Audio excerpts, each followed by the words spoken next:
so long thinking I had to fight this by myself. But I can stand here today because y'all stood with me. Because you stood with me. We got you. Always. That's right, man. I ain't alone anymore. No, you're not.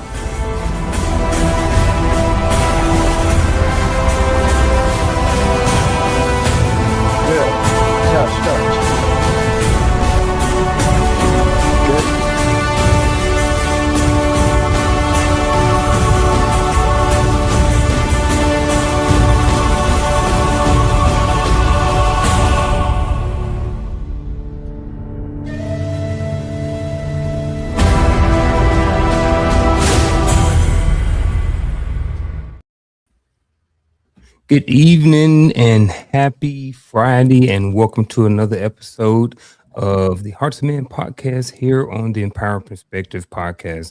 I am one of your co-hosts for this afternoon, for this evening, and I go by the name of the Uncle Junior, also the consistency coach.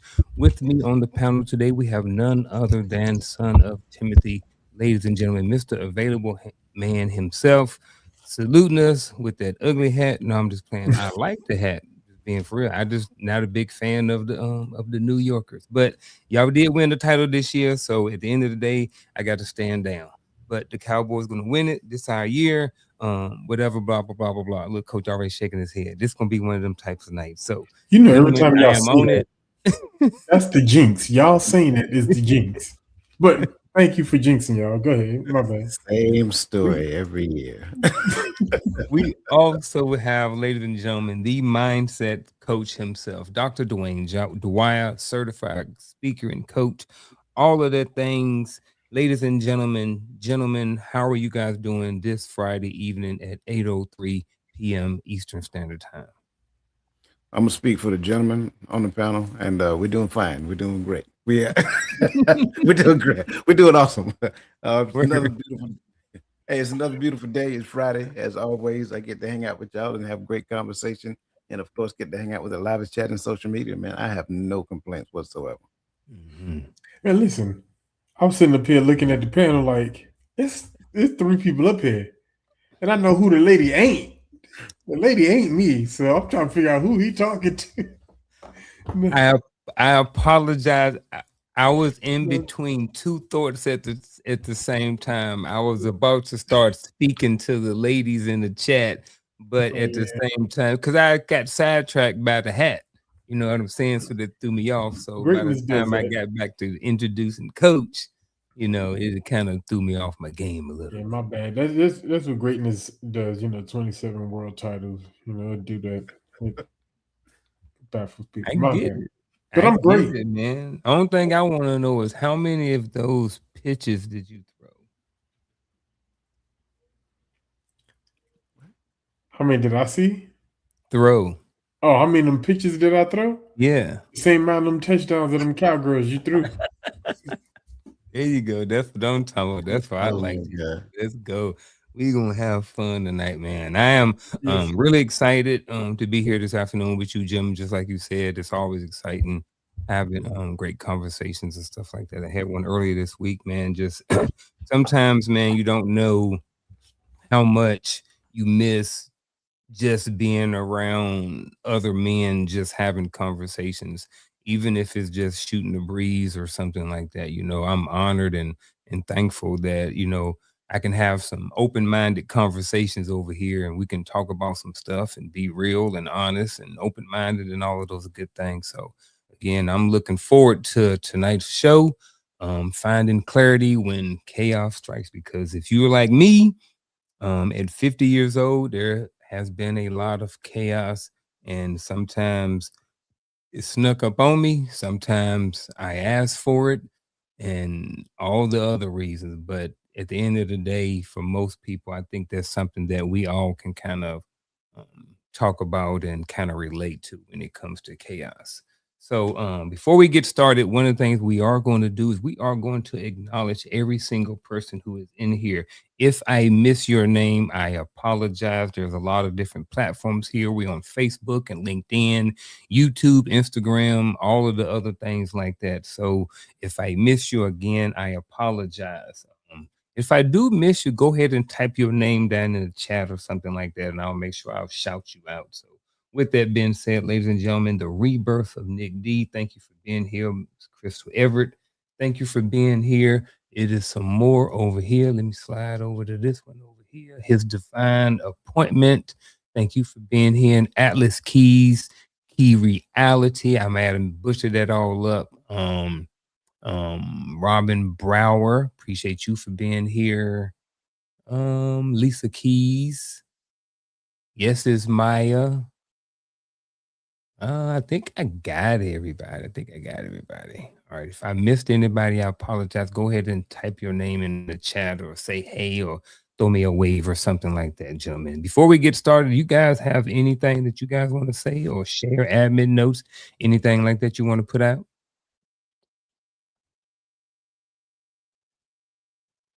Hold on, you muted, Coach.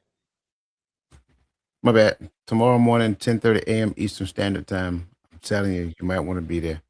I had my nose on the grindstone all week, man. I'm excited. So 10:30 a.m. Eastern Standard Time. You are not called to grow your ministry. You might want to be there.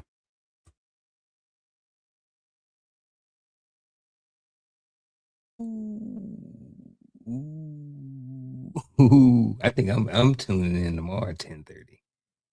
Matter of fact, I'm about to open up. I don't think I got nothing going on. Yeah. I'm tapping in tomorrow at 10:30. Yeah, I got me something to do in the morning. With that being said, we're going to get started today with tonight's episode. With tonight's episode. What I missed? I looked away. Man, the QR code is always on the wrong side on his screen. So for me, man, it's right here.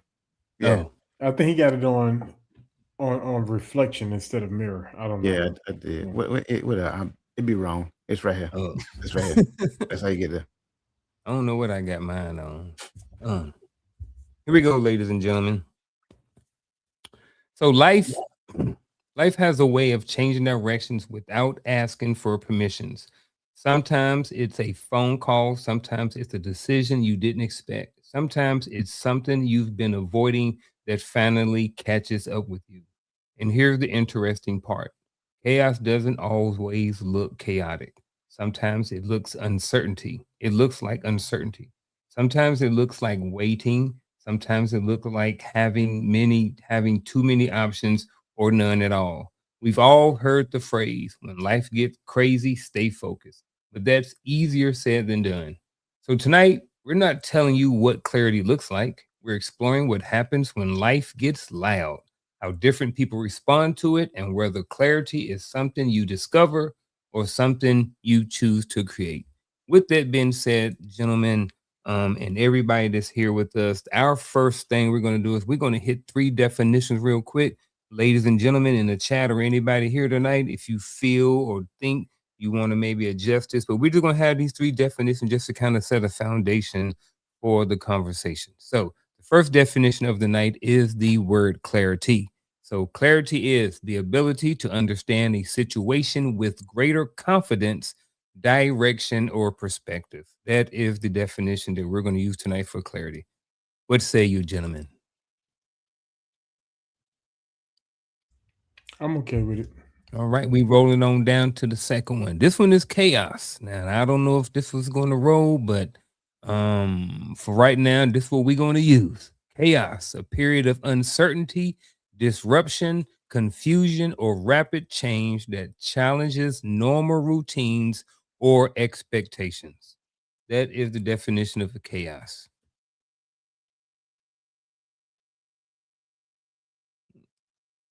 I'm like that one too. All right. Next one, we're going to slide on down to perspective. So perspective, the way someone interprets or understands an experience based on their beliefs, knowledge, and life experiences. I think that one could probably go a little bit deeper. Probably could adjust some things right there, but I think for right now, I'm okay with it. What about you guys? I think the only sauce I add into it is where it says experience, because not just experience, experience or information gained. I guess all of that fall under experience, but kind of like you said, it can go a little those words. This one sounds more like perception to me.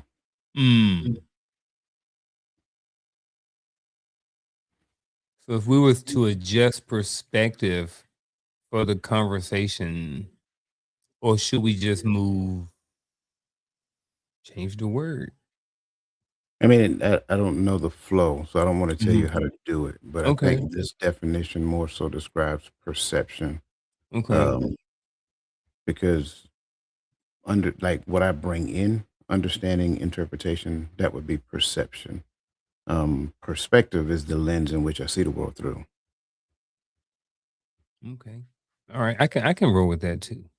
All right. So the first question is going to be for us, and it's also going to be for the chat. So chat, feel free to take a couple minutes, get those thumbs working, and let us know what your response is to this question. So when you hear the word, and this is for the gentleman as well, when you hear the word chaos, what comes to mind first?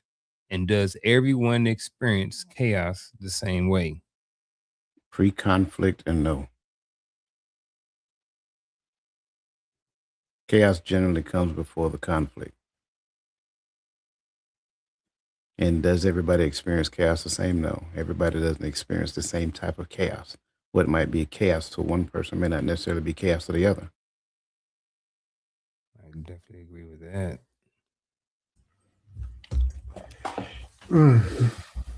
Yeah, I'm kind of similar. When I hear the word chaos, first thing to my mind, I don't know. Is the first thing in my mind is not really words. It's just like the visual of just like being in a restaurant and food and plates just all in the air. Ain't nobody eating. You know what I mean? It's like it's just a mess. Um, I like that word disorder in the chat. So I'm right there. And when I does everyone experience chaos the same? We experience similar things, right? We could be in the same room when something chaotic happens, but we will experience it differently. Yes, and that goes back to the definition because of our perception and our perspective. I'm I'm in agreement. I don't, when I hear the word of chaos, first thing comes to mind, I'm thinking of clutter. I vision, you've seen that show Hoarders, and you walk in there and there's stuff everywhere. And to me, that's chaos. But to the second part of this, does everyone experience chaos the same? To me, that's chaos. But if you're living in that, obviously you're okay with that. So, but at the same time, is that us experiencing chaos differently, or is that just our perspective on chaos is different? Because I'm wondering if, they say, I'm thinking about chaos biologically. If you experience something as chaos and then I experience something chaos, biologically, do we go into that flight or the flight, fight, or what's the other one? The other one where you just stand still, Fight, whatever. fight or Whatever. I flight. don't remember what it is. But like, do we all go to those three things, or is it just, you know what I mean? Like, I'm trying to. It seems like maybe we are talking about the same thing, but I don't know if we are talking about the same thing. So I would say this. I think there are different degrees of chaos. Number one. There is a controlled chaos. Make no mistake about it. I think sometimes when we think of the word chaos, we just think it's a blanket statement that covers everything that equates to, going back to Maya's term, disorder. But that's not always true. Sometimes when it comes down, especially if we understand something that might be happening or something that's coming up, we can set the conditions to where that thing that's coming up, knowing that it can be chaos, it can be controlled. So now once it shows itself, we have, measures and triggers and things in there so that we'll know what to do in the midst of it. So even though it's chaotic on the outside, it's more so controlled. Therefore, it doesn't get out of hand. But then there is the higher version of chaos to where there is no control. Everything goes haywire, so forth and so on. And that's where we at the stage of pre-conflict. I think a majority of the things that we experience, a majority, not all, a majority of the things that we experience that we perceive could be chaotic. A lot of it reveals the chaos that exists in me. Therefore, now when I see a thing, it is chaotic. Make no mistake about it, chaos in most cases involves a notion of control. And if I can't control the narrative, now that's chaotic to the person, if that's what they're existing in. But the more you relinquish control, and again, that's why I say not all situations, but the more you relinquish the control, the less things outside of you can be chaotic. Something externally can be chaotic, but it's not a chaos for me. Is cake can is or maybe not is can maybe is. I don't know which one. I think I'm gonna start with is. Is chaos an indicator Of like of anything? Like if like to the next like if I guess I'm thinking that it is. It can be an indicator because like if I walk into a space like on Hoarders and I see stuff everywhere, to me that's an indicator that something is going on. So if I have chaos in my life, if I have chaos in my finances, if I have chaos in my relationships, I guess I'm looking at that at the same time, just adding to that being an indicator that something's off. sure. I mean, that's evident in the yearly prevention courses we used to take, right? Um, we used to take the resiliency classes every year. Like I I think just like what you're saying is evident in the things that we see. Like, hey, these things, the same things you just mentioned, you know, hoarders or not doing the things you used to do, moving out of order when you used to be in order, right? Like these are indicators that something is going on, right? You see Mm-hmm. changes in behavior, you see destructive behavior. Something's going on. It's just not everybody not everybody is speaking about what's going on. And I think that's where the problem comes in because we see people like this and we say nothing. We don't we don't even encourage them to get help. We just be like, I'm praying for you. Well, where's the action? But I'll leave that alone. No, I like it. And moving to the next question, but also if I look at Atlas Keys to Key Reality, that statement says conflict can cause chaos. So to that statement goes the first question of the night. And that question is this: Does chaos, where is it at? Oh, yeah. Does chaos come from what's happening around us or from how we interpret what's happening? Yes. Yes. I mean, So it's both? yeah, it can be both. That's kind of like what I was saying. Like, I agree, chaos is a higher form of disorder than conflict. And in most cases, chaos leads to conflict. Right. But then by that same token, if chaos exists outside of me, if I don't feel any type of anxiety, angst, or whatever as it pertains to it, it's not a conflict for me. But to somebody else, they may have conflict with the external chaos. So when we look at responses now, the response, conflict, that's the response to chaos, conflict is of a higher nature than chaos, even though chaos is of a higher disorder. So you go into conflict because you're trying to control chaos to get it to some degree of manageability or whatever. So when you look at, does chaos come from what's happening around us? It can. Just pay attention to what you see in the world today, or from how we interpret it. To some people, absolutely. Some people could care less what's going on because they already have things in order, right? They already have degrees of authority set up so that when this happened, then this would happen, and so forth and so on. So that's why I say yes to all of this, because it all depends on another person's perspective and perception. And just to add a layer to it, like if you're in a space of leadership, or even as a man, as men leading our homes or in our communities, if we're doing our job and we're watchful, right? It's not necessarily that it always comes from what we have interpreted, but is how we interpret what we see coming. So we start taking preventive measures, right? That's that's it's kind of what we do as leaders, right? And not saying that you just thinking everything's going to go wrong, but when you see indicators or when you see things coming on the horizon, like, hey, we're not going to do that because if we do that, these are the possible outcomes. This is a better route, right? But so I think a part of how we interpret it, but it's a part of too how we plan forward, being able to interpret or foresee possibilities of chaos. Like I don't know why especially when I was listening to Coach Think talk, that's how my mom was working with this one. But yeah, I think it's a mixture of the things of what's going on around and what's being interpreted. And it can also come from upbringing. I look at something else as chaotic that you may not look at as chaotic. Like it's true.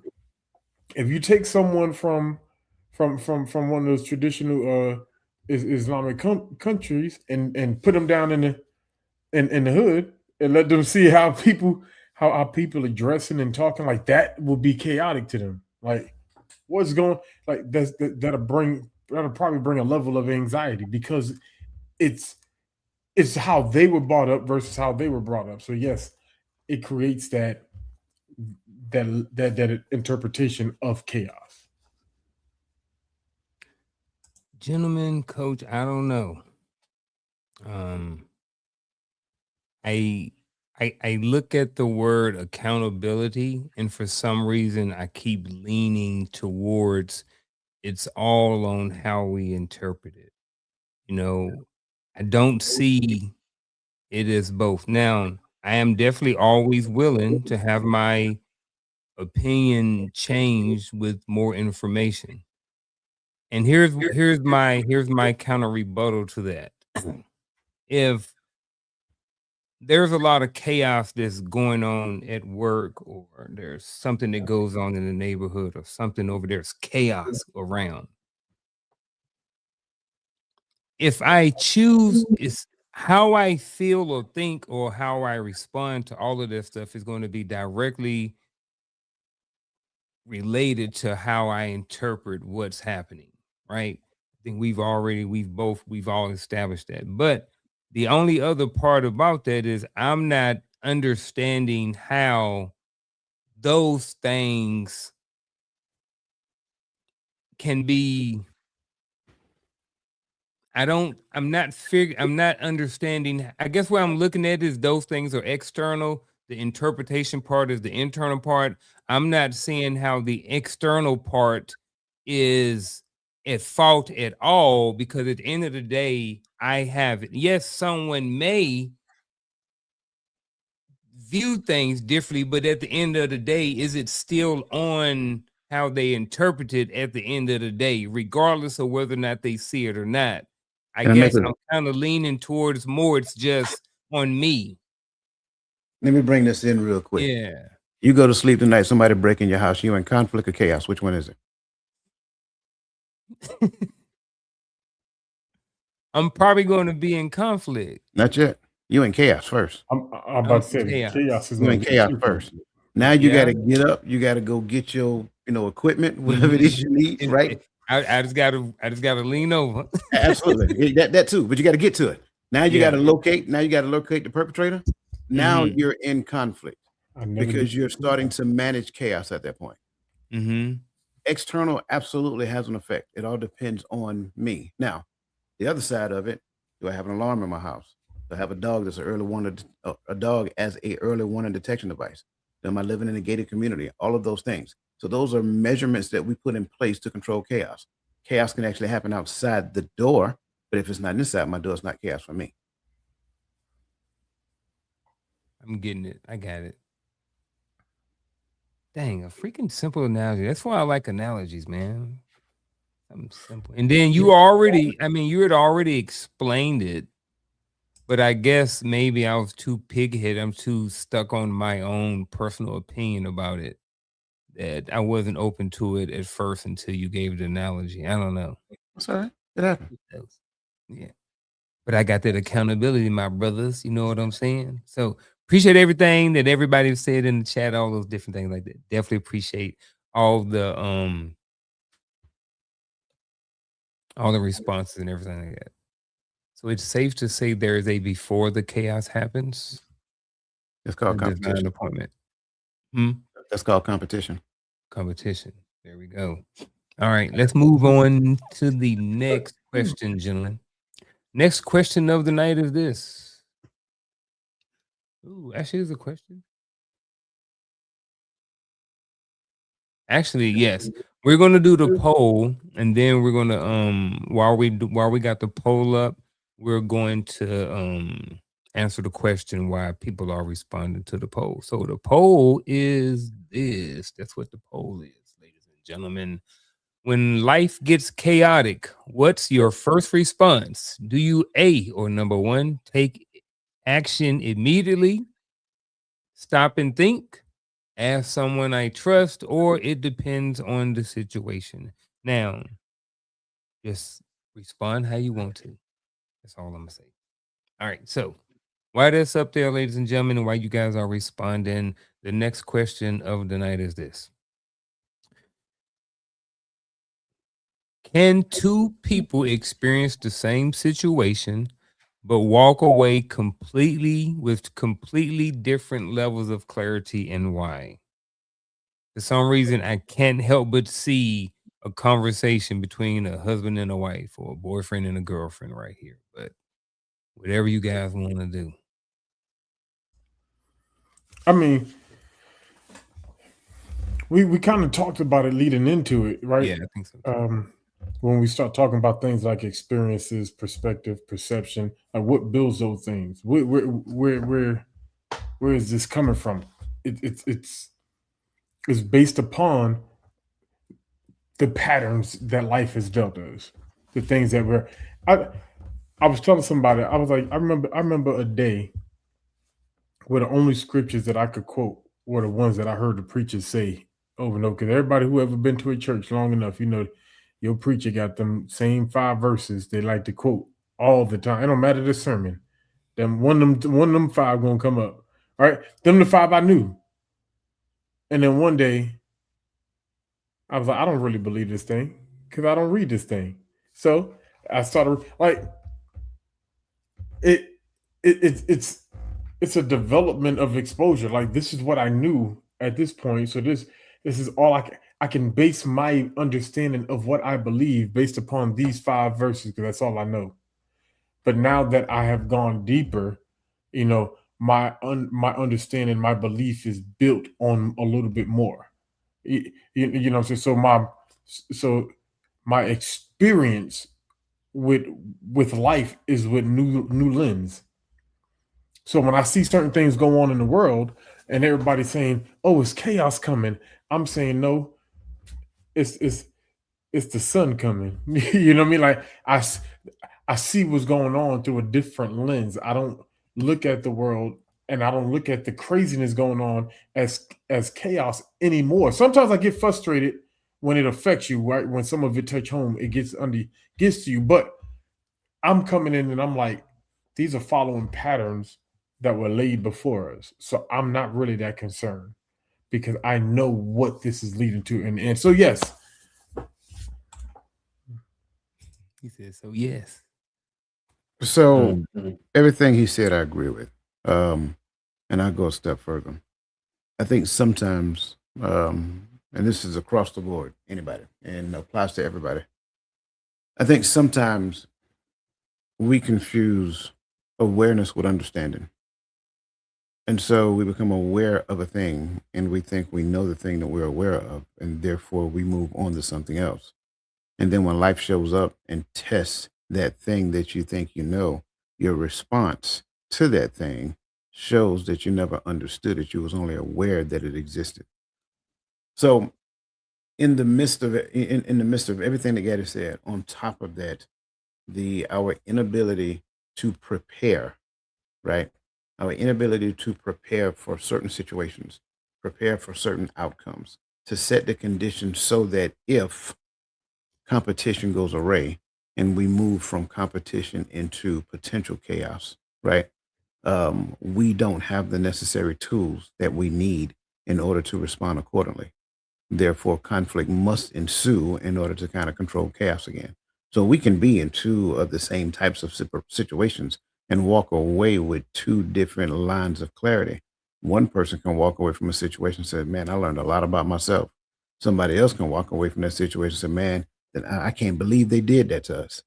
So now one person is leaving that situation, learning and growing and maturing, to the other person leave the situation blaming. Those are two totally different levels of understanding and two totally different outcomes that's going to come from a situation like that. So now, when that same situation presents itself again, this person that left saying, I learned a lot about myself, get the opportunity to apply the things that they learned. This person who left, they said, I can't believe they did that to us. They're going to go right back to they're doing it again. I can't believe, just give them time. They're still always going to set the conditions to where they try to put us in. So that's my point. Two people can walk away from two people can walk away from the same thing with two totally different outcomes, simply because a lot of times we confuse awareness with understanding and we just move right on like we have learned something. Picture it, Fort Leonard Wood, 1994, Private Martin. So, you know how at nighttime we're in the barracks, we in basic training, and we have, you may be too young for this, guy. You came in. I was in the 4th grade. Yeah, you was in the new Army. So in 94, that's when I went to basic Fort Leonard Wood. And I remember one night, it was a certain time, lights was out, maybe at 9 o'clock. But before lights out, you had like an hour, maybe from 8 to 9, to like take showers, write letters, and all of that other stuff. Well, we got to the barracks a little bit early. So what I did was, before 8 o'clock, because you couldn't get undressed and take a shower before 8 o'clock. But I was like, look, man, I got to hurry up and get in the shower before everybody else do, so I can get back out here and I can write this letter to my girl. That's the only thing I was thinking about, right? So what I decided to do, I got undressed a little bit earlier, about 3 or 4 minutes before. Boy, dress on them came through there, blah, blah, blah, blah, blah, blah. Man, for the next whole hour, what I had to do is I had to just keep changing uniforms. Go put on full battle router, go back, put your class A's on, come back, go put on your BDUs, back and forth, just keep changing uniform. Go back, put on all your PTs, you know what I mean? Because I was out of uniform, so they was corrective training me. And so we got smoked. It wasn't just me, it was a couple other guys. So what happened after all of that, we got smoked for a little bit. But when we're talking about how two people can walk away from the same experience with completely different levels of clarity, well, the other guys, they walked away and, they went back to doing what they was doing. Private Martin, I went back out. I went out that night and snuck out and went to the snack machine to go get some candy bars so I can make some money. Because back then, you could go and get candy bars for 50 cents out the vending machine and come back and sell them for $2.50. So even though we experienced that same stuff, this joker hard head over here, so this is, I definitely agree with that. People can experience the same exact situations, walk away with two completely different levels of clarity. I still didn't have my head on straight after all of that, so definitely in agreement with both of you guys' perspectives and stuff like that. Y'all was good in basic training. Bro, my middle son was doing the same thing. I was like, bro, what are you doing? He chip off the old block. That's what he's doing. Yeah, that joker, I see a lot of him and how he's like doing in the military right now. I see a lot of that in me. I'm like, bro, I hope you make it through. But he'd be all right, man. All right, so let's back to the poll question. When life gets chaotic, what's your first response? No one said take immediate action. 2 people said stop and think. No one said ask someone I trust, but most people said it depends on the situation. I answered. I'll go first with what I put. I put down. I stop and think, but I think for the most part, it is depending on the situation. I think that's the easy go-to answer because at the end of the day, it is. But I think for the most people, I'm not going to say most people, but I think at least for me, I tend to lean towards doing one of these more than others. And that's why I answered number 2. So usually when chaos happens, I usually am not the person to take immediate action. You know what I mean? I usually take a minute, sit back, think about exactly what's going on, try to have a good picture of exactly what everything is, think about it, and then and then respond or take appropriate action after that. But unless someone is coming in here, unless someone is coming in here like in coaches in analogy, I'm not taking immediate action. But for the most part, I tend to lean towards I stop and think. But what do you guys think about this poll? I'm your second stop and think. I'm the same way. I feel like in all scenarios, right? Whether I act quick or not, I'm still thinking before I act. Like, what's my best course of action? What's my best route of escape? Right, one of the two. Even somebody could come busting through the door. My first thought process is with my weapon.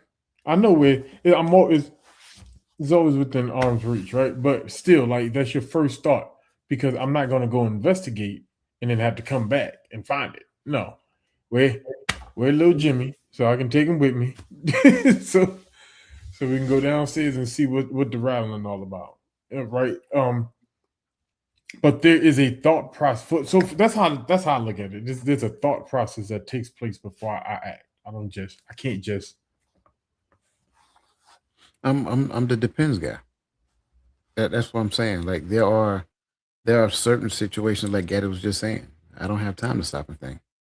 I need to react. I need to respond to, and depending upon, and this is the thing that people don't like to talk about. This is why I hate when you have these terms, toxic masculinity. Some things need to be met with aggression for the sake of reducing the potential chaos that it presents.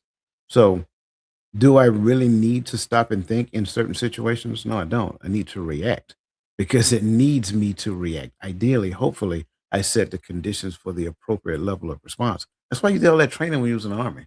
Ain't nobody thinking when you on the battlefield. Come on, man. We ain't thinking. We responding. That's it. You've practiced and rehearsed this over and over again. You responded. There are certain things to where you have to stop and think. But I believe that might be far less than what we believe it is. A lot of the things, when you really stop and think about it, it requires a response. And I know you said react in the poll, but at the end of the day, it's really, I'm just for the sake of what I'm saying, it's really a response. It's the response to the thing that you have looked at, assessed, and determined that this is the appropriate level of response that I need at this moment. That doesn't necessarily require me to do a whole lot of thinking. That requires me to respond. So that's why I say it depends. Are there times where I need to stop and think and process? Yes, because I have a certain window in which I can respond. As long as I understand that this is available, then yes, now I will stop and think. But if I don't know how much of this I got, a response is coming. It might not be the best one, but it's going to be one. And I guarantee you the response is going to kind of quiet the storm just a little bit. Yeah. You mentioned about thinking, and that kind of segues us right into the next question, which is what makes it difficult to think clearly when life feels uncertain, because I can just recall some times where there was a lot of stuff going on in my life, and I didn't think clearly, and there were some things and some thoughts that I was having that was, unpopular and that I would never thought that I'd ever have before. But, what do y'all think makes it difficult to think clearly, when life feels uncertain, because we all experience it. Well, I will start by saying maybe, you didn't think clearly when life wasn't uncertain. I'll start there. I'm not talking you. I'm just saying. Yeah. But I mean, it probably applies to that too. Because let's be honest, how many people like at a certain period of time in their life live life by the seat of their pants? That's the old phrase that we use, right? You don't know, you ain't planning for nothing. You're just waking up the next day and just enjoying what the day gives you. So now when chaos hits, or it doesn't even have to be chaos. It can be simple competition. Competition meets you, you think it's chaos simply because you never had no definitive plan, no clear understanding, no authority that you adhered to and things of that nature. So now my thought loops, my thinking patterns are not necessarily designed to go in a particular direction. My thinking patterns are literally going in loops. And they're just going in loops and loops and loops. And so now it's like, I see that. But you want me to pay this bill by when? Man, I got this stuff over here. These new pair of J's just came out. That's an easy decision to make. Pay your bills or get them J's. J's. But them J's look good, bro. Pay your bills or get them J's. They just came out. I'm just saying. I want to be the first in my block with these new J's. So you go get the J's, right? So now what you have done, you don't put yourself in a soon to be chaos because that bill is still due. That time is getting shorter. And now it's like, I don't know what to do now. I don't know what to do. I need some money. Daddy, mama, you're a grown man. You know what I'm saying? Those are the things that I think that's really how it works for the most part. That was a simple analogy, one that I know everybody like, yeah, it's an easy decision to make. Let's change the dynamics of it though. When you change the dynamics of it, you're like, ooh, yeah, I've probably seen that. You've seen that this person show up. You've seen this person look good and smelling good, dressing good. But then when you ask like what they, you start having conversation with them, it's like the conversation is like, man, but they look good and they smell good. I'm gonna make this decision. You see what I'm saying? We've all done it. No one is exempt. And the only people who claiming that they're exempt, they still lying to themselves. Until they cut, they're probably still doing stuff just like that right now and still telling the same lie. So that's why I say, like, what makes it that way? I think a lot of times we've never really thought clearly because no one ever taught us how to think. And so we think what people tell us to think, and then we allow that to be the driving force behind clarity. But there is no clarity when someone is telling you how to think, especially if they never teach you, I'm sorry, not how to think. When someone is telling you what to think, right? There is no clarity there because the only clarity that you're going to ever experience is the clarity that they create for you.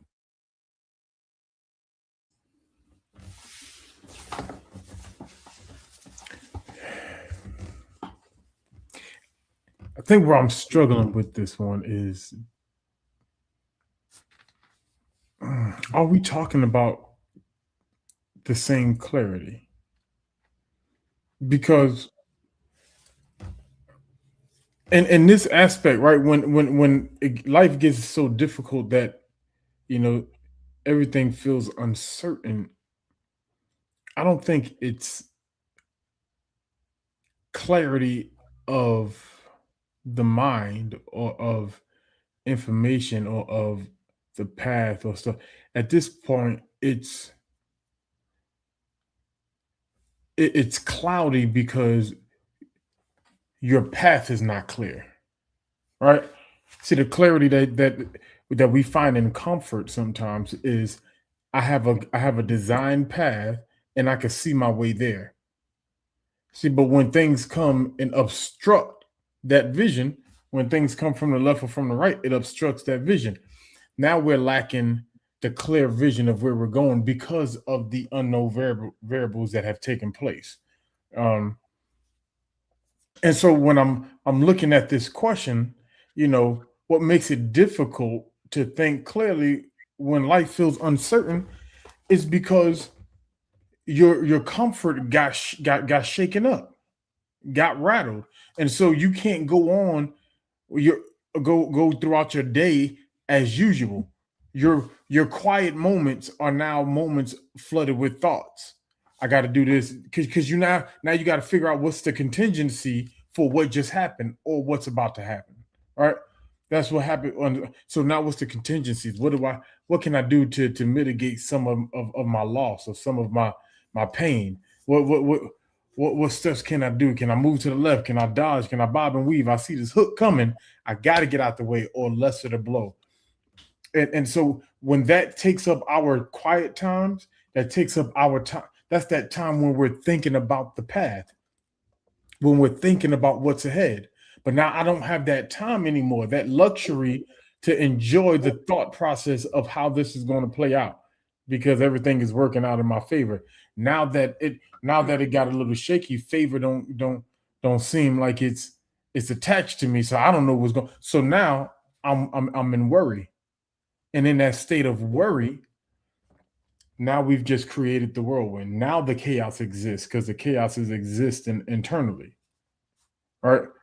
I know the stuff that went on around happened, but life happens. That's not the chaos. The chaos is how I react to it, how I receive it, and what I do with it when I get it. That's where I'm finding the chaos is internal. I know I just said a lot, but this question kind of flipped me from where I was. I think you added to the question, though. Mm-hmm. The question, and I get what you're saying, but the question isn't about chaos. It's just about uncertainty. And I'm agreeing with you with the comfort zone piece, but I think people who seek to be in comfort zones, they don't really think forward outside of the comfort zone. They really just think forward. They really just think on how do I get back to being comfortable. So it's like this thing happens. How do I stop this thing from happening right now? Period. Point blank. Not how do I move out of this comfort zone so that this thing never follows me to the next place. They just look to kind of, stop it from happening in the here and now. So I'm not disagreeing with you, but I think it's more about uncertainty than it is about chaos. And I don't necessarily agree that uncertainty and chaos is the same thing. Uncertainty just simply means that I'm not sure of the path. I'm not necessarily sure what tomorrow's going to bring. I'm not necessarily sure what's going to happen. Well, I think in that regard, you probably just described about 75% of the United States. Because no one, for the most part, I believe, is certain about what's going to happen next year. And I agree. Mm-hmm. I wasn't saying they were the same thing. I was bringing the connection that the question was asking, the connection between the lack of clarity and uncertainty. Gotcha. So that's kind of how I was, how the puzzle came together for me as far as that connection. Okay, gotcha. See, Gaddy, I was rocking with you at first, but then you went differently than where I thought you were going. And you started talking about initially about going down the path and kind of the unknown about or uncertainty about what's in front of you. So in my mind, I'm thinking about driving a car and then all of a sudden it's fog in front of me. So now I feel uncertain about driving. So it's like, all right, so now what do I do? Do I pull over? Do I pause? Do I keep going? Do I slow down? Do I put my hazards on? Like, what type of safety measures do I do because I'm uncertain? So I think what makes it difficult to think clearly sometimes in those situations is a whole bunch of things. One of y'all, I think both of y'all kind of mentioned the word resilience and army and training and stuff like that. We reacted to a lot of things. One, because we had resilience, and another thing because it was second nature because we drilled it over and over and over and over and over and over and over. You know what I'm saying? But when you haven't drilled it, when you haven't been taught, when you're not used to being in those situations where you're driving on the highway and then there's fog, you don't know, or you don't necessarily know how to respond or how to react. So it can make thinking clearly very difficult because you've never been in a situation before, because you're ignorant or this is your first time in it. It's a lot of different reasons why, I think I don't know what the top ones would be, but I would think that part of it would have to be, I don't want to say ignorance, but I want to say like maybe just not familiar with the situation. And then if I'm going back to, if I'm driving like down the highway and then there's fog, the thing that's going to make me feel uncertain and going to be difficult and kind of with my clarity is the first time I'm doing this, when I'm 18 years old and I'm driving 3 hours away to my first party at the my first Q Dog party at the HBCU, right? Versus I'm 50 years old, I done drove across this country 50,000 times. You know what I mean? So now I don't have an issue when the fall comes. So do y'all believe some of that have to do with just not being in those situations, and that's why people are unclear when it comes and have a difficult time thinking clearly? I Yeah, mean, said a whole bunch to say none. no, yeah, it's kind of like what I was just saying just now. Yeah, Like, okay. when I don't know, what the particular outcome is, I'm uncertain. I'm unsure of what's going to happen tomorrow, so forth and so on. That's part of it. And so I don't necessarily have the what's the word I'm looking for? I don't necessarily have the neural pathways to give me the course that I need to solve this problem. The problem of the unknown as it pertains to this, right? The only reason we're not fearful of what tomorrow brings is because we have rehearsed waking up for however many years you're alive. So you're not necessarily fearful of what tomorrow brings, but if something was to change, i.e., you get a severe storm alert at 1 o'clock in the morning, now there might be a degree of fear of what tomorrow will bring. So that's what I'm saying. Uncertainty, and I think I'm kind of getting into Robin's question here.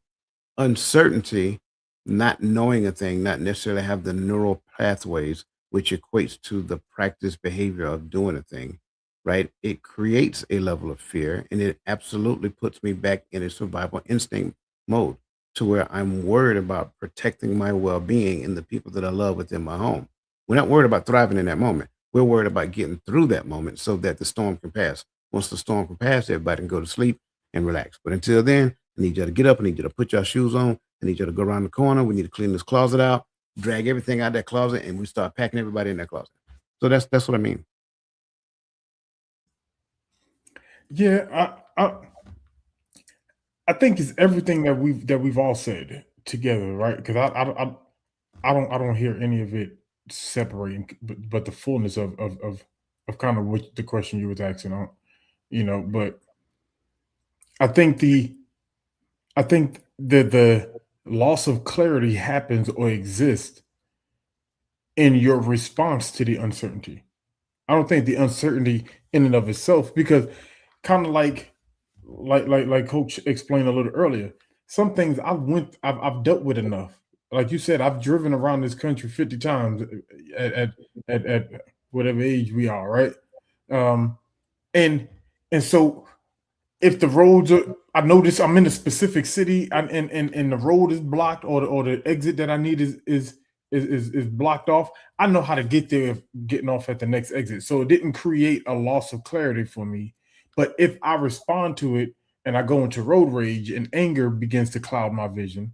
Now, so for me, it's the response to the uncertainty. That's why I was saying earlier, like for me, it's with this specific arena, like I feel like that we're talking about a mental chaos now, because it's happening here, creating a cloudiness. Because I could definitely just get off at the next exit and navigate. I know the city, but I got frustrated and I got aggravated. It didn't go the way I thought. I already had my route planned out, and I had my route. I'm off 2 minutes on my route. Like, all right, it's gonna be okay. But some of us are so tied to doing it this way that uncertainty messes us up. But isn't that where all chaos exists? in your mind. Essentially, yeah. So I'm gonna get to Robin Brower's question. You mean the one that's on the screen? Yes, the one on the screen. Oh, you already got it? No, you good. Go ahead. Okay. Yeah, dude, yeah, the one on the screen. But I got a follow-on question. I'm gonna get to her. No. You can go back. You can put hers back up there. Yeah. But one thing I was thinking about is, the last question it said, can people experience the exact same situation but walk away with completely different levels of clarity, and why? And that's exactly right here. So like even us, every time me and Gaddy listen to Coach, there may be a different level of clarity, even though we're listening to the same exact thing, or vice versa with everybody up here. You know what I'm saying? Perfect example, but I did have a follow-on question to the other one after this, but I want to get to her first. So, gentlemen, would you say again, first of all, Robin, thank you for your question. Appreciate your time and support on this channel. Would you say your brain perceives the unknown as a threat triggering a survival response?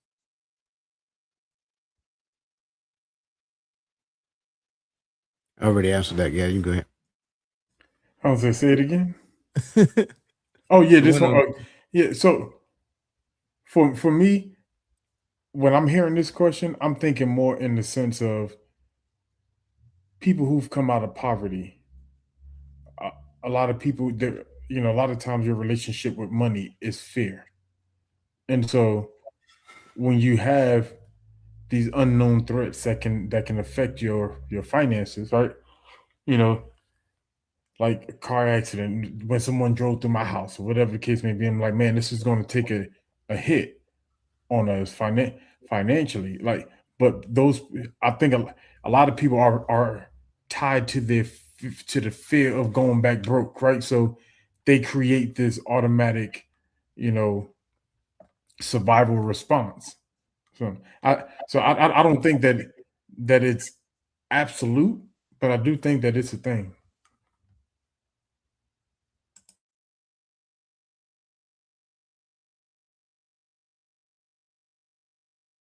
Hold on, there we go. So, gentlemen, my follow-on question is this one.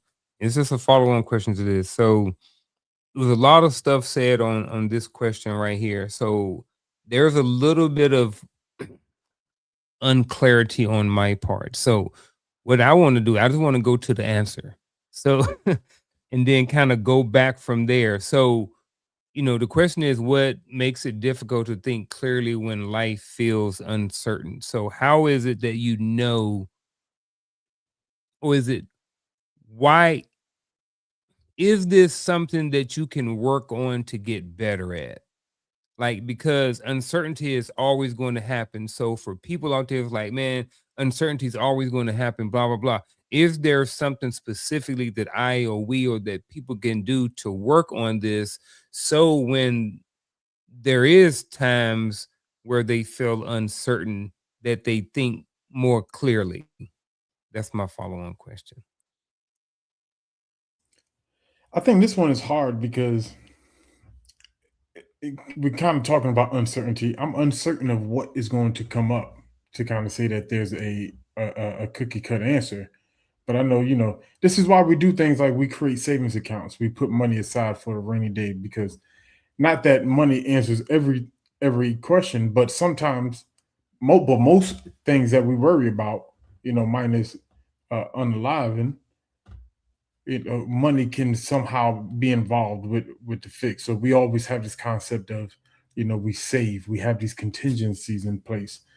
People who's in fear of the zombie takeover, they're stacking up their water and tissue right now because they don't know what's going to happen to the dollar and all this other stuff. But that uncertainty, the only thing that you can, it just depends on what's the situation that we're uncertain about. Like, is there a contingency plan that we can put in place? Why wait till it gets bad? If that's a fear, if that's something that's worrying us, why wait till it gets bad? Or until the thing comes up. let's take a contingency plan. To me, that's the only fix. If there's something that I can pre-plan for like that. So, is there something, I want to make sure I'm remembering the question as you said it. Is there something that a person can do to overcome the uncertainty that they experience?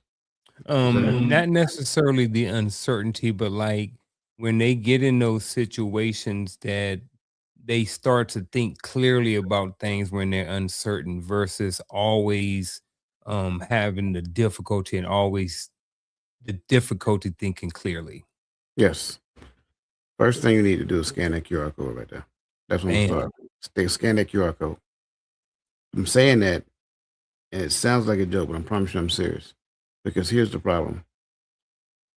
The reason why we find discomfort in uncertainty is because in uncertainty we have zero control.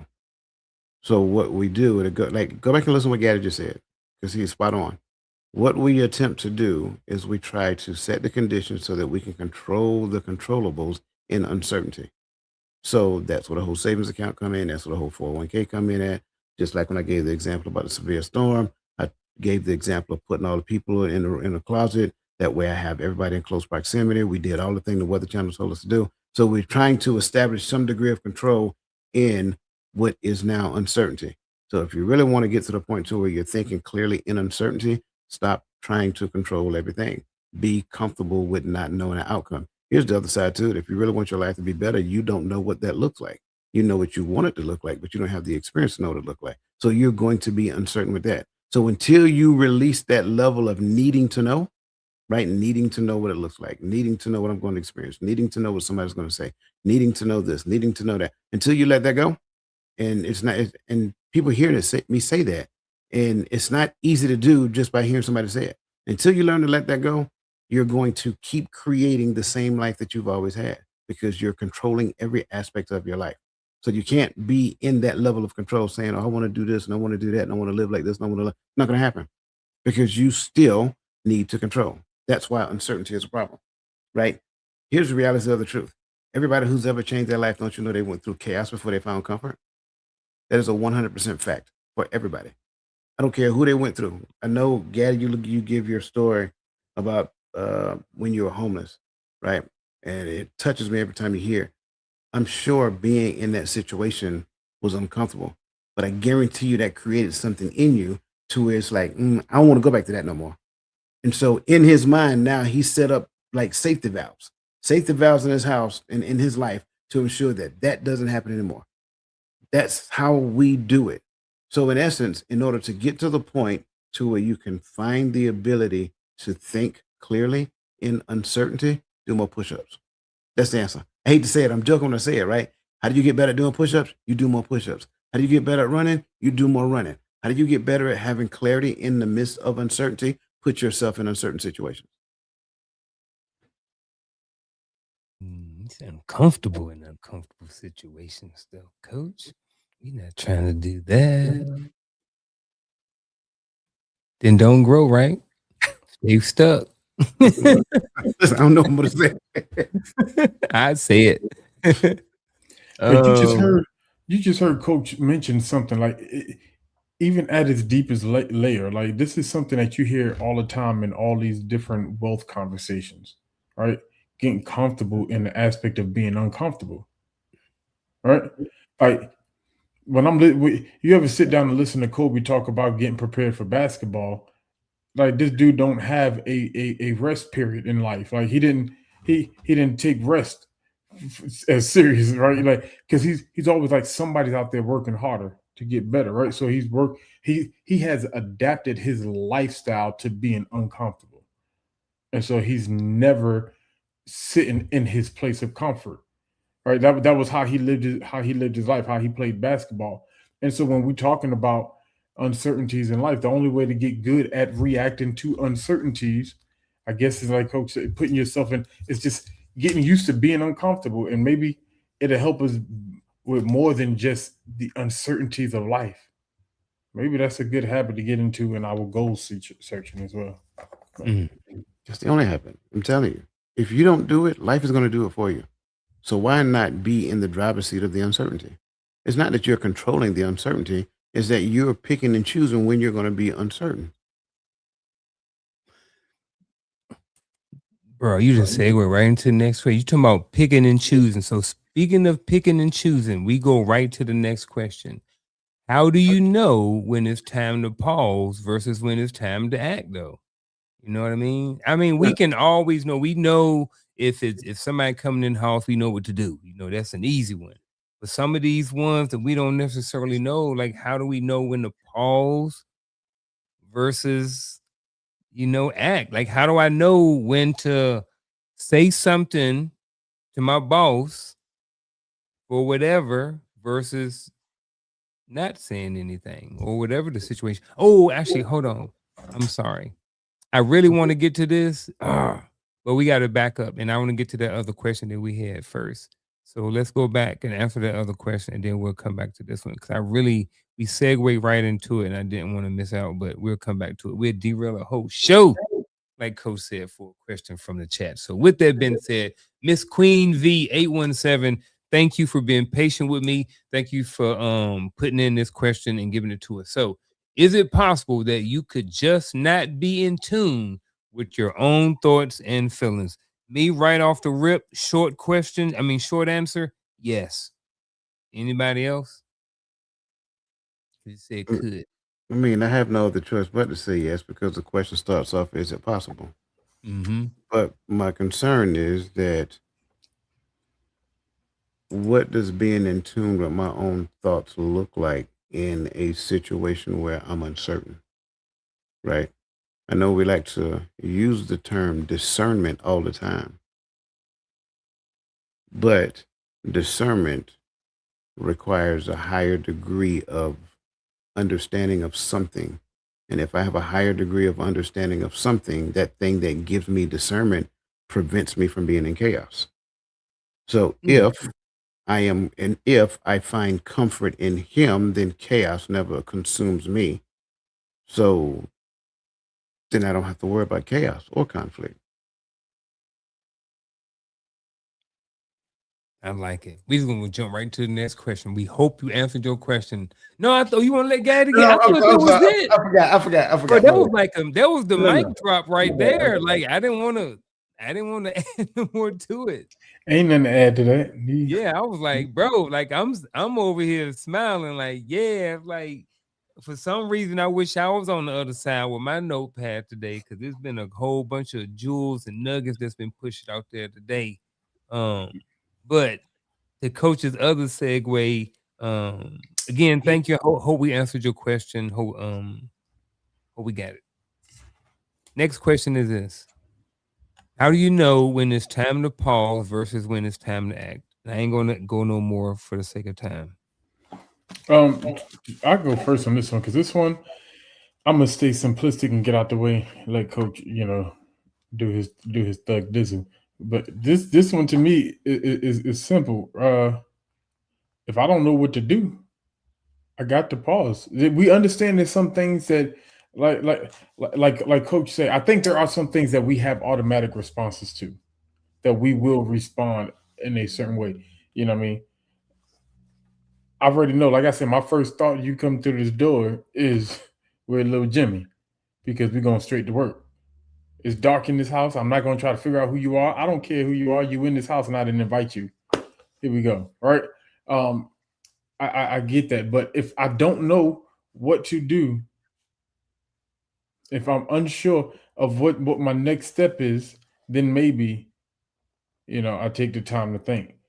But if I've already been prepared, if I've already seen the thing before, if I've been here before, if I've been through this before and I know what to do, then take action. But if you're not, if you got to stop and think, stop and think.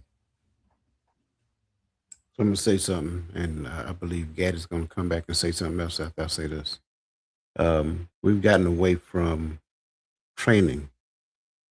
So we've joined the military, everybody on this panel, and we've went through basic training, which gave us a foundational understanding of how to do the things that we're supposed to do as a soldier.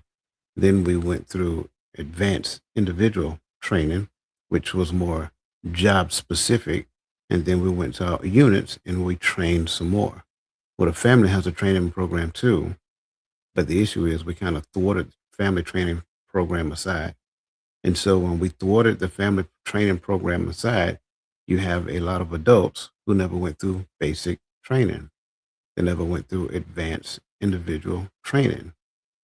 And therefore, with the absence of those foundational understandings that they needed, chaos seems to be more plentiful.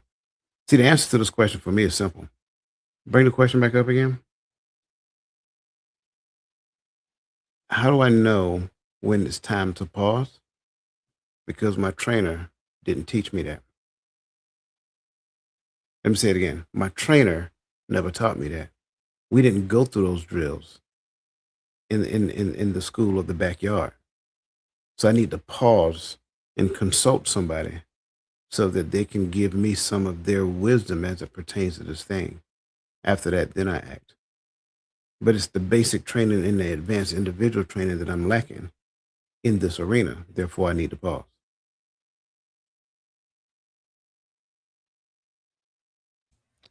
I really like that analogy. The only thing that sucks about that is that like people like me, we didn't get that basic training, you know? And I know a lot of people who didn't get that. We got it in the military form, but that was it. So that means I didn't get it. I wasn't able to pass on that either. You know what I mean? And then, also one of the things that I thought about too is that, you know, as my parents, raised me, they were raising a kid, child, infant, toddler, teenager, young adult. So what the stuff that they were teaching me, it wasn't registering. It wasn't I wasn't able to comprehend those things. And now sometimes I just wonder how much of what they taught me was able to translate over into adulthood. Not like anything bad, but just thinking like in general, it's like when parents are teaching, they're teaching kids. You know what I mean? They're teaching young adults. They're not teaching the adult version of me. You know what I mean? So it's just something I've always thought about sometimes, and not always, but sometimes thought about, and it just happened to pop up in this situation. So I don't know. Thought I'd bring it up for no reason. Who knows? Apprenticeships, masters. Until we bring that concept back, I told you. training happens. Like, and the thing about back when they had apprenticeships, you didn't wait till you went to school to start training. Somebody from the community. See, but we live in this concept to where we all have to leave our communities. We all have to leave our family and friends to make it elsewhere to prove that we were able to be successful. Why can't we be successful together right here? And there goes the apprenticeship because nobody's staying here to train long enough to become a master. It's just everybody wants to be a jack of all trades, want to be able to do, I like doing little handy jobs around the house, but who's mastering a craft anymore? I'm just saying. I told you it was gonna come back. Come back. I liking this one. Man, I hope we get to another question before we do, but we're going to do rapid fire. So the way we're going to do it tonight, we're going to do rapid fire. I'm just going to ask both of y'all the questions. Keep it simple, as minimum words as possible, and then we're going to come back to them. All right, so you're going to have time to come back and elaborate on any of these that y'all want to. So kind of make a note or something like that you may want to, any question you may want to get to. If we don't get to any, then we'll go to the next question and final thoughts. But I'm thinking that we're probably going to end up getting back to some of these rapid fires. So rapid fires again, they're going to be for both of y'all. All right. And the chat. And if you hadn't already, I know it's 9:15. We are hour and 15 minutes into the show. But if you hadn't already, go ahead and hit that like button and share it and do all of those things. And don't forget about 10:30 tomorrow morning. Eastern Standard Time. Make sure y'all be there. Make sure y'all hit that QR code over there. So the first one of the night, the first rapid fire is this, gentleman. Can chaos create opportunity? Yes. Yes. All right, we got 2 yeses. Next question, rapid fire. Is waiting sometimes the best decision? Yes. Sometimes. Yeah. Next. Can too many choices create confusion? Yes. Yes. Next. Does experience always create clarity? No. Go say that quick. Is clarity a feeling or a decision? Both. Both. Yeah. We're definitely coming back to that one. Should every problem be solved immediately? No. Mm-mm. Next. Can someone else give you clarity? Yes. Yeah. Okay. Next. Is peace the same thing as clarity? No. No. No. All right. Appreciate that, gentlemen. Which ones y'all want to go back to? I know I do want to go back to, is clarity a feeling or a decision? I think that was the one. No. Is that the one? Mm-hmm. Yeah, I definitely want to go back to that one. But did y'all have any y'all want to get to before we come back down to this one? Nope. All right. So why do y'all say both? I mean, so for the people who may not understand or may not get it, because when I see a decision, I'm thinking action. There's some action in there. So if I'm thinking action, I'm wondering if you guys are thinking the same thing or something totally different. So when we talk about clarity, is it a feeling? Sometimes, yes, because some people get so erratic. A situation happens and the emotions get high, right? Mhm. And they get erratic. So now they can't think clearly, right? So what do I have to do? I have to now learn how to calm my emotions down, bring myself back down to a level so I can see and I can understand what's going on. But then I've come to find out that you have some people that are actually the opposite. Some people in the midst of frustration and in the midst of things getting too cloudy, they jump into action and they start to do stuff. They start to work things out until they figure it out. Some people are like that. So, but that goes to the decision point.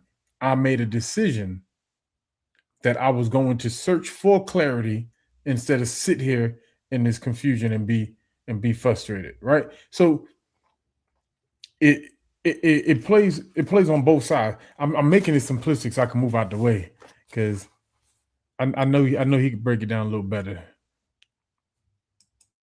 I don't know if I can break it down a little better, but I would say it like this. We confuse the point in which we make decisions a lot. And a lot of times we make decisions according to how we feel. But I can only allow my feelings to contribute to a decision that I need to make once my feelings are properly aligned. Once my feelings are properly aligned, they now become indicators and warnings. It's like putting trip flares along the woods to let me know that the enemy is coming. Fight or flight is a real deal, right? Make no mistake about it. It is fight or flight that actually saves the life of the deer when the attacker shows up. That's what makes him run. He senses something ain't right. 'Cause you do the same thing. You just don't know you do because we oversaturate ourselves with our emotions in the wrong direction. We started talking about things called intuition. Cut it out. Cut it out. Everybody got intuition. Not one person got intuition by more than the other person. Stop it. Foolishness. Everybody has the same ability to do the exact same thing, right? Some people are a little more in tune with theirs than others. It don't necessarily mean that they're better with the thing that they're in tune with. So I can give myself a title thinking that, oh, I'm emotions first. No, you're not. You're deciding to be emotions first. So when it comes down to it, feelings and decisions go hand in hand.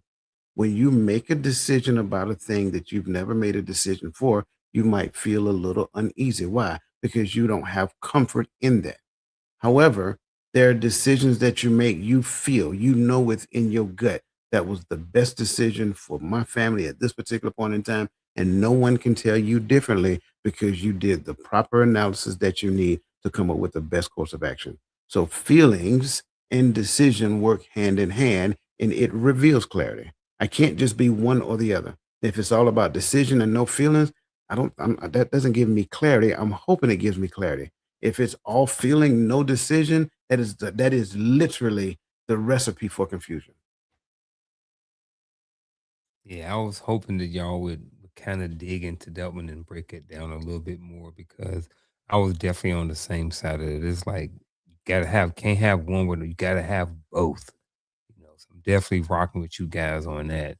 The other one was kind of two down. Can someone else give you clarity? Now, this is where I hit a little pause, especially when I think both you guys said yes. I think I was leaning towards no. And here's why I said no. It's like I can give, I can explain something to someone to I'm blue in the face, but that doesn't still, I still can't be responsible for that person's um clarity at the end of the day. So I'm looking at it like, no matter what you say, coach, I'm still not getting it. It's still not clear to me. You know what I'm saying? So it's like I believe that I guess I don't know if I'm saying it the right way or not, but I guess what I'm saying is I don't know if it's more, can someone give me clarity, or I have to be able to understand or be able to receive, or maybe going back to understand what they say in order for it to be clear. Because like regardless of what you say, there's nothing that you can, I believe nothing you can do to make me understand or make me be clarity. That comes down on to me and my understanding and knowledge and information. So definitely want to hear, you guys' perspective on the yes. And again, always open to having my opinion changed. My first response to you is you're right.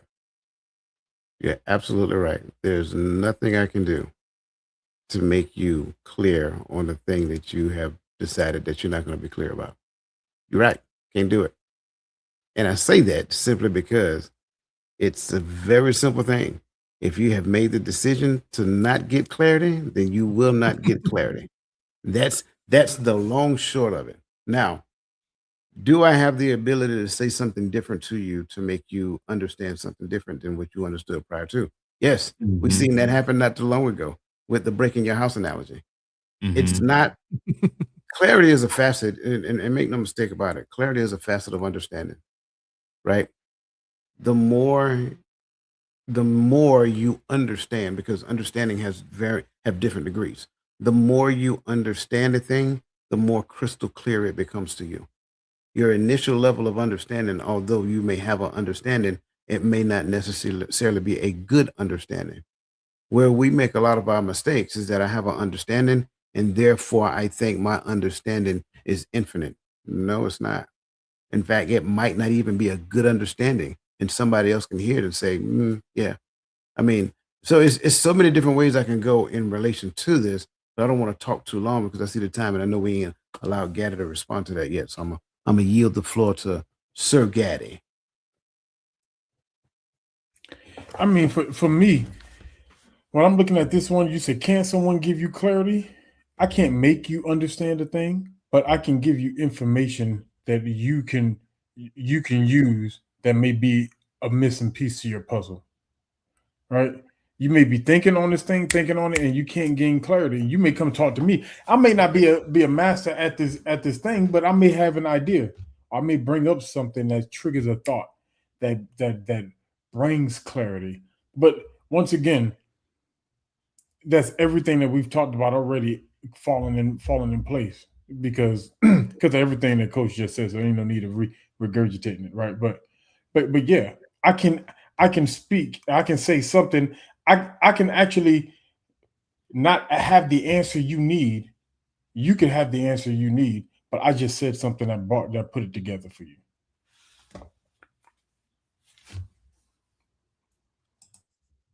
I also think yes.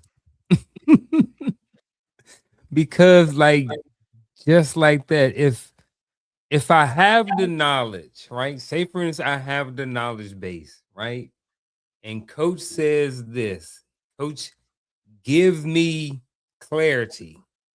Because I already have the knowledge base, I can receive the clarity and I can understand it. So I don't know. I get the yes too, though. I definitely get the yes too. I don't know, man. I get the yes too, though. Where we at? Oh, man, we have 4 minutes. So here's what we're going to do. We're going to start closing up the show with our final thoughts. But again, just any admin notes other than making sure that y'all hit that QR code to sign up and be there tomorrow morning at 10:30 at the webinar. Is there anything going on this Sunday? Bible study and TikTok Live. Bam, The there you voice go. of reason, the voice of reason is leading TikTok Live, so it's going to be a good one. Shout out to the voice of reason, TikTok Live on Sunday. So with that being said, gentlemen, we're gonna go around the horn and we're gonna end the show with our final thoughts. Here we go.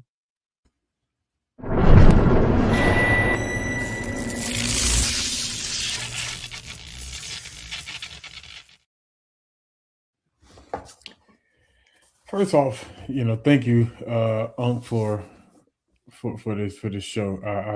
I thoroughly enjoyed the conversation. Clarity. We're kind of continuing in on this clarity concept, right? Um, but we have to get out our own way sometimes. The problem with clarity sometimes is me, right? Too often we get into the space of trying to get in the Most High's way. When we talked last week, and I think we talked about it a little bit on Sunday, we start talking about what does this trust thing look like? What does it mean to trust in him? What does it mean to allow him to do what he's going to do? Right? Get out of the way, trust the master plan. We talked about all these things. Sometimes with clarity, it's not meant for you to chase it. Sometimes the clarity is when you come into alignment with the understanding that the Most High is in control anyway. I don't know why I lost the house, but I know it's in his plan, whatever that looks like. See, maybe the reason why I could not reset and get back on my feet because I'm too busy trying to figure out the way. And sometimes the answer is wait. Sometimes you don't have the answer, so you can't make a move. Why are we trying to have a fix before we have the answer? Some things you do have to act automatic, but I think when we get back into alignment with our faith in the Most High, that relieves some of the anxiety that clouds our judgment. And because some of these answers we have it, and the rest of them we know where to go get them. But the problem is we got too much going on in our emotion and in our mind that we cannot think clear enough, that there's no clarity in our thought pattern, that we can't walk our way out of this. You have the answer. Relax, calm down, breathe. He's prepared. He's prepared an answer for you, even if that's withstand the storm. He prepared an answer for you. That's all I got on my final thought. How do I find clarity when chaos strikes? You won't. I'm just going to be transparent with you. If you wait until chaos strikes to find clarity, you're going to have to weather the storm. You're going to have to deal with whatever chaos deals with you. You're going to have to deal with however chaos deals with you in that moment. Waiting until chaos strikes to find clarity is like that's like insanical. You're supposed to prepare. You're supposed to. That's why we started talking about training. The more you prepare for certain situations, we talked about training as it pertains to the military. We talked about training as it pertains to the family. The military does not wait till conflict to decide to prepare for chaos. No, they prepare for chaos while in competition, conversation back and forth between, you know, two different countries, things of that nature. They're preparing for it, and they're preparing for it really well. And so are we. We're supposed to be prepared for it. We're supposed to know how to regulate emotions, respond in the midst of conflict and things of that nature, what to say, to appropriate agencies to make things move the way. All those things are supposed to be in you already. So when you wait until chaos hits, you're not going to find clarity. You're going to find confusion. You're going to have to weather the storm. You're going to have to learn the lesson that chaos is actually teaching you in that moment. Because make no mistake about it, that's why chaos came. It came to teach you a lesson. Now, the question is, are you going to learn the lesson, or are you going to revert back to your young adolescent years and complain about the lesson that chaos was trying to teach you, but yet you missed it? And if you think I'm joking, have thou considered my servant Job. He was in chaos, lots of it.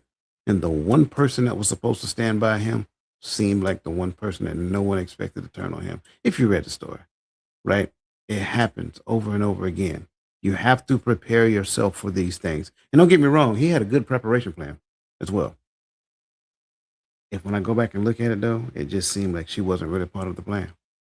She was there. I don't know how active she was though. That's just my opinion though, because it doesn't really say in detail. We can look at stuff like that and then look at life today. How are we preparing to keep conflict outside the door? Because make no mistake about it, it goes competition, conflict, chaos, conflict. It's just a higher level of conflict now. That last conflict, we're at war. Because we could not get to the point that we regulated the environment so chaos would not, persist. That's the key.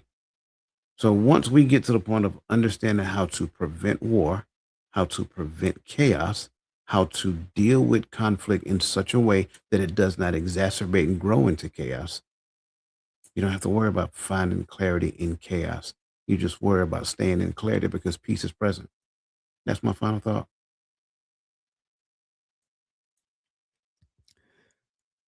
There were pieces that both of these brothers mentioned that was actually part of my final thought. And with that being said, I'm glad because it kind of lets me know that I'm amongst good company, amongst like-minded people. So definitely appreciate you brothers for that, even before I get into my final thought. So I like the fact that we're all on the same wavelength. So again, conversation tonight about finding clarity when chaos strikes.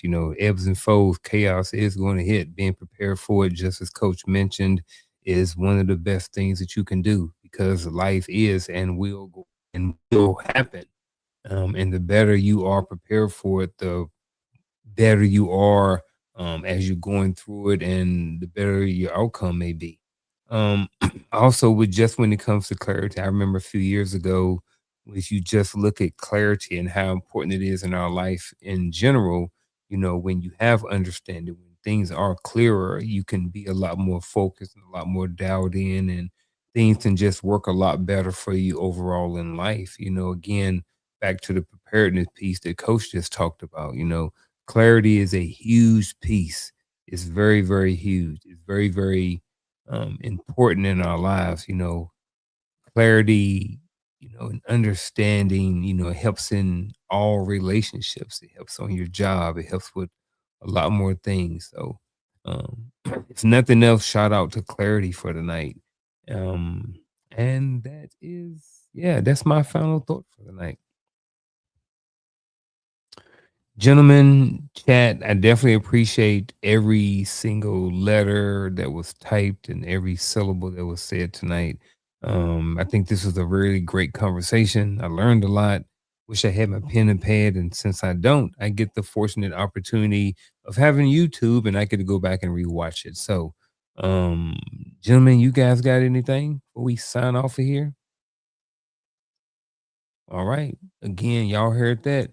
Make sure you hit that link. But before you hit that link, and they scan that QR code. Make sure you sign out, hit the thumbs up, share it, all those good things. And I think that's it. All right, we'll see y'all tomorrow. All these different things Tuesday, and then again on next Friday. So we I'm are ready to out. receive. Have a good weekend.